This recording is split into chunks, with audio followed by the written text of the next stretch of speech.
வியூசட் நேயர்கள் அனைவருக்கும் வணக்கம். பேரம் லதா, பேடிஎம் லதா, பொட்டி லதா, பேடிஎம் லதா அப்படின்னு சொல்லிட்டு பல பெயர்களுக்கு சொந்தக்காரரான அன்னையார் அப்படின்னு அந்த வார்த்தையை அவங்களே சொல்லிட்டாங்க. எல்லாரும் அவரை அந்நியார் அந்நியார் தான் சொல்லுவாங்க. ஆனால் இனிமே என்னை நீங்கள் அந்நியார்னு சொல்லாதீங்க, அன்னையார்னு சொல்லுங்க. அவர் கட்டளையிட்டதன் மூலமாக இன்றைக்கு தமிழ்நாடு முழுவதும் இருக்கக்கூடிய தேமுதிகவினர் அன்னையார்னு அவங்க சொல்றாங்க. அந்த வார்த்தைக்கு அவர் தகுதி படைத்தவரா என்றால் நிச்சயமாக கிடையாது. அந்த வார்த்தைக்கு துளி கூட அருகதையற்ற நபர் தான் இந்த பொட்டிலதா அவர்கள்.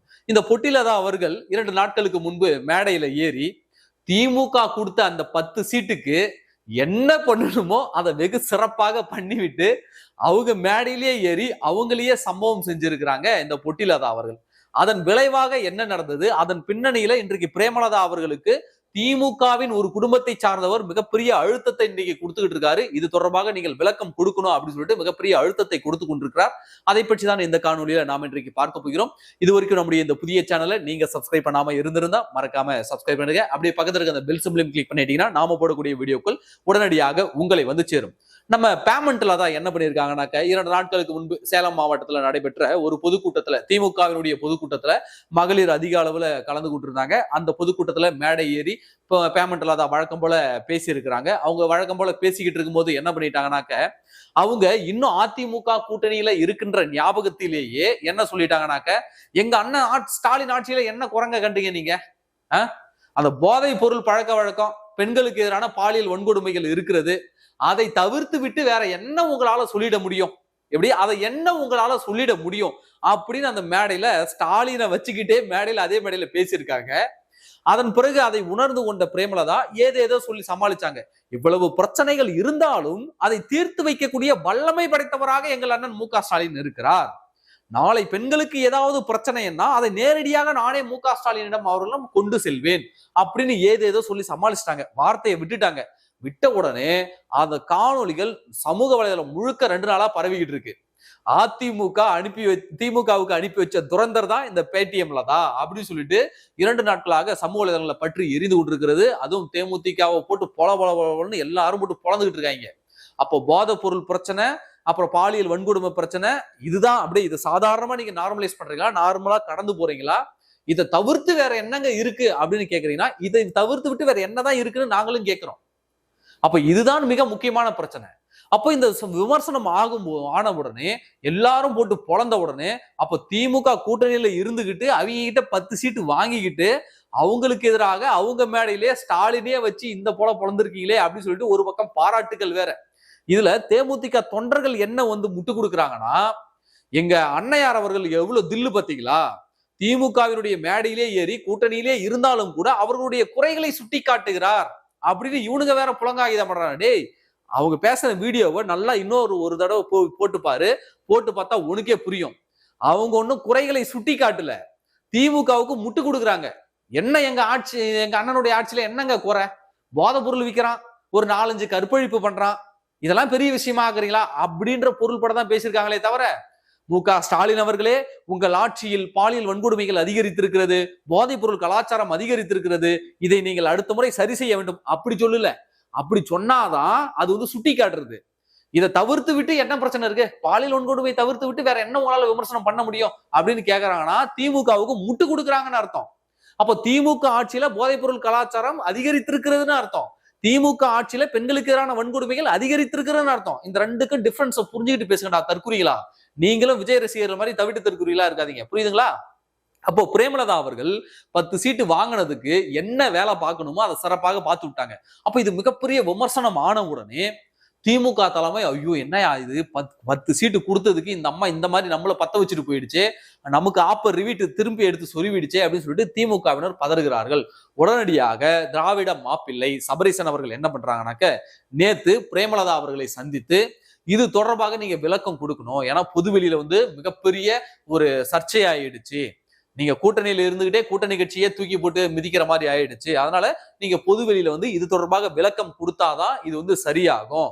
அப்படி நீங்க விளக்கம் கொடுக்கல அப்படின்னா நீங்கள் சொன்னது உண்மையாயிடும், நீங்க சொன்னதை நீங்க ஒப்புக்கொண்டதாக மாறிவிடும். இது கூட்டணிக்கு அழகு இல்ல, நம்முடைய கூட்டணி பெரும் பின்னடைவை சந்திக்கும், நிறைய விமர்சனங்களுக்கு உள்ளாகுது, இது தொடர்பான விளக்கத்தை நீங்க கொடுக்கணும்னு சொல்லிட்டு நேற்று சபரீசன் அவர்கள் பிரேமலதா விஜயகாந்த் அவர்களை நேரில் சந்தித்து இந்த கோரிக்கையை வச்சிருக்கிறாங்க. பிரேமலதா அவர்கள் இன்று அல்லது நாளை இது தொடர்பாக விளக்கம் கொடுப்பாங்க. ஒருவேளை நான் பேசிக்கிட்டு இருக்க இந்த சமயத்திலே கூட ஏதேனும் ஒரு பொதுக்கூட்டத்துல நான் அந்த அர்த்தத்துல பொருள்பட சொல்லல, நான் இந்த அர்த்தத்துலதான் பொருள்பட சொன்னேன் அப்படின்னு பிரேமலதா அவர்கள் விளக்கம் கொடுப்பதற்கும் வாய்ப்பு இருக்கிறது என்பதை நாம் உணர்ந்து கொள்ள வேண்டும்.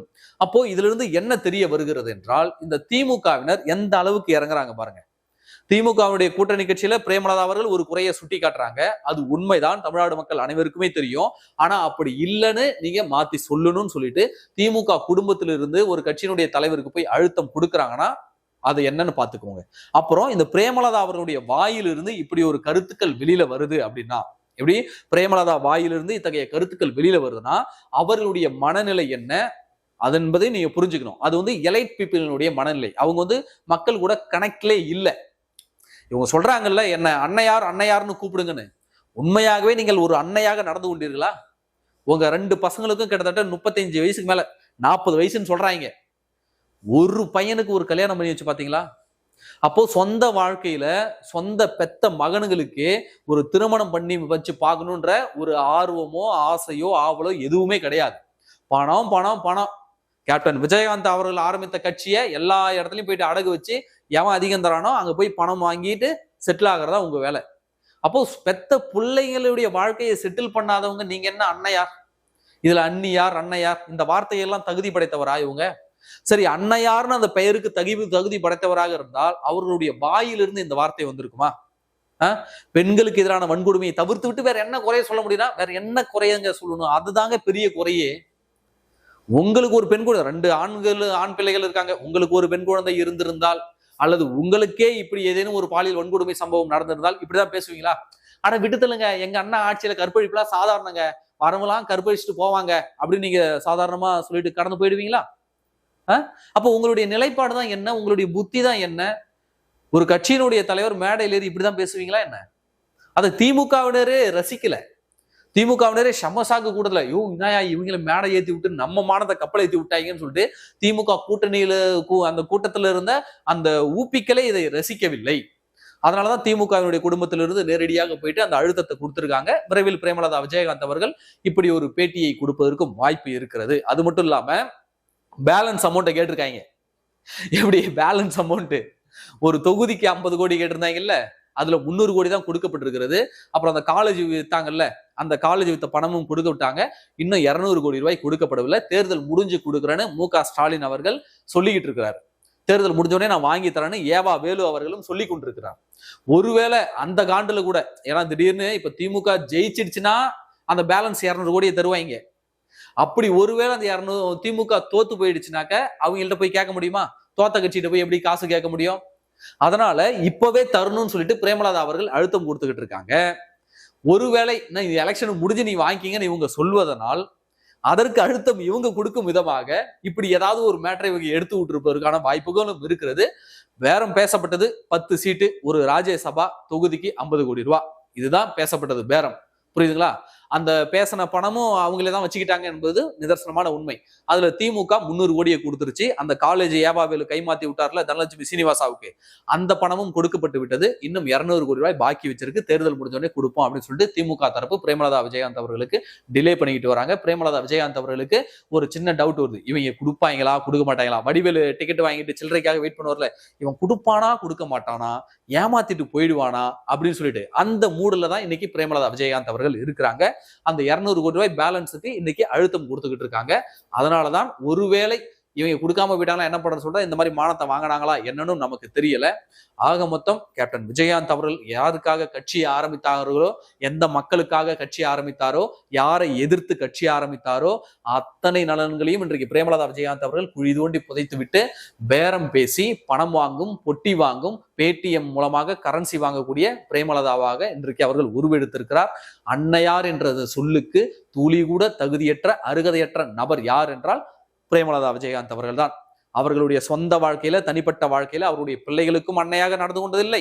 அவரை நம்பி வந்த தொண்டர்களுக்கும் அவர் அன்னையாக நடந்து கொண்டது கிடையாது.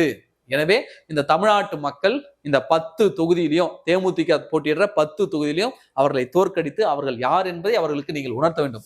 இந்த தமிழ்நாடு மக்கள், நீங்கள் பொதுவான இருக்கக்கூடிய மக்கள், நீங்க தோற்கடிக்கிறீங்களோ இல்லையோ, கூட்டணியில இருக்கக்கூடிய விசிகாவும் காங்கிரஸும் கம்யூனிஸ்டும் சேர்ந்து தேமுதிகவை தோற்கடிக்க தான் போறாங்க. அதை நீங்க பார்க்க தான் போறீங்க. நன்றி.